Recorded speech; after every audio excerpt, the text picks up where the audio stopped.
Hello दोस्तों, आप लोग कैसे हैं। हमारी आज की कहानी का नाम है तिरस्कार। विमला जी और कमल जी के दो बेटे थे। बड़ा बेटा शुभम तथा छोटा मनन। कमल जी एक सरकारी कर्मचारी के पद से रिटायर थे। दोनों बच्चे भी नौकरी में थे। शुभम की शादी हो चुकी थी पीहू से। पीहू बहुत ही सभ्य, सुंदर, संस्कारी, प्यारी मुस्कान वाली लड़की थी। वह घर में सभी का बहुत ही ध्यान रखती थी। घर आते ही उसने सारी जिम्मेदारी संभाल ली थी। पर वह एक गरीब घर की लड़की थी, जिसकी वजह से विमला जी को कुछ कम पसंद थी। शुभम शुरू में एक छोटी सी नौकरी में था। उसके लिए ज़्यादा रिश्ते नहीं मिल रहे थे। कई जगह देखने के बाद सबको पीयू ही पसंद आई, जो ग्रेजुएट और देखने में भी अच्छी लगी। तो इसी से रिश्ता कर दिया गया। पर अब तो शुभम की काफ़ी तरक्की हो गई है, तो माँ को लगता है कि अब शादी करते तो अच्छे घर से रिश्ता होता। इसी बात को लेकर वह कई बार पीहू को सुनाती भी हैं। विमला जी कड़क मिजाज की हैं और कायदे कानून वाली भी हैं। घर में सभी उनसे डरते हैं। वह जैसा चाहती हैं वैसा ही होता है। और पीहू को भी कई बार बहुत कुछ कहती, पर कोई उनको कुछ कहता नहीं। पीहू ही बड़ी है, का लिहाज करके चुप रहती है, कुछ बोलती नहीं है। पर कमल जी को बिल्कुल भी अच्छा नहीं लगता कि विमला उसको फालतू में टोके। घर में सबको चुप रहने की आदत ही हो गई है। बच्चे भी माँ का आदर करते हैं और उनसे डरते हैं। विमला जी का मन है कि छोटा बेटा मनन, जो कि अच्छी नौकरी में है, उसके लिए देखकर बड़े घर की कमाऊ बहू लाऊंगी। मन मुताबिक बात चलाई। बहुत ही बड़े घर की लड़की काजल से रिश्ता पक्का हुआ मनन का। काजल देखने में अच्छी, साथ में इंजीनियर भी, सोने पे सुहागा जैसे विमला जी चाहती थी वैसा ही, और साथ में खूब दहेज भी लाई। विमला जी बहुत खुश थीं। सबको अपनी बहू काजल से मिलाने में उनको बहुत अच्छा लगता था। अपने कामों के लिए उसी को याद करना चाहें।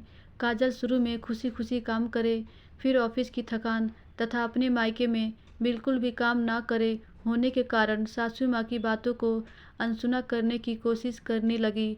कमल जी ये बात कुछ समझने लगे थे। काजल से खुश होने तथा पीहू को दिखाने के लिए अब तो और भी ज़्यादा विमला जी पीहू को सुनाने लगी और उसकी तुलना काजल से करने लगी। काजल को सासू माँ की तानाशाही बिल्कुल पसंद नहीं आती थी।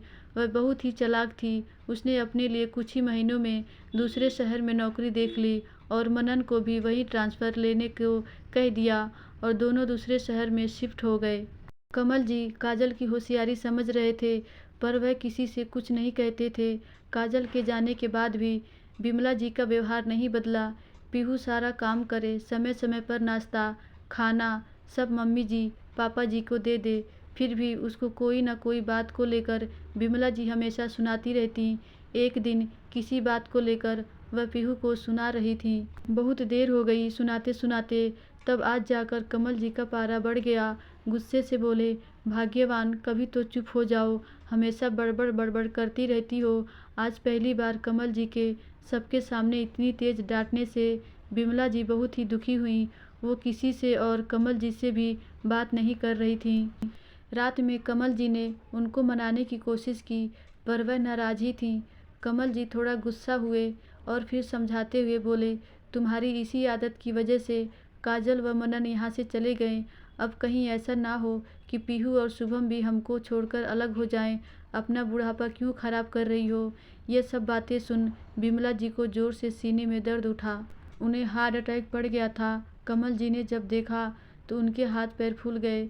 वह घबराकर चिल्लाए, शुभम, पीहू। दोनों बच्चे दौड़कर आए। अरे माँ को देखो, यह क्या हो गया, इनको अस्पताल ले चलो। जल्दी से शुभम और पीहू माँ को अस्पताल ले गए। वहाँ इनका इलाज हुआ। 2 दिन में छुट्टी हो गई।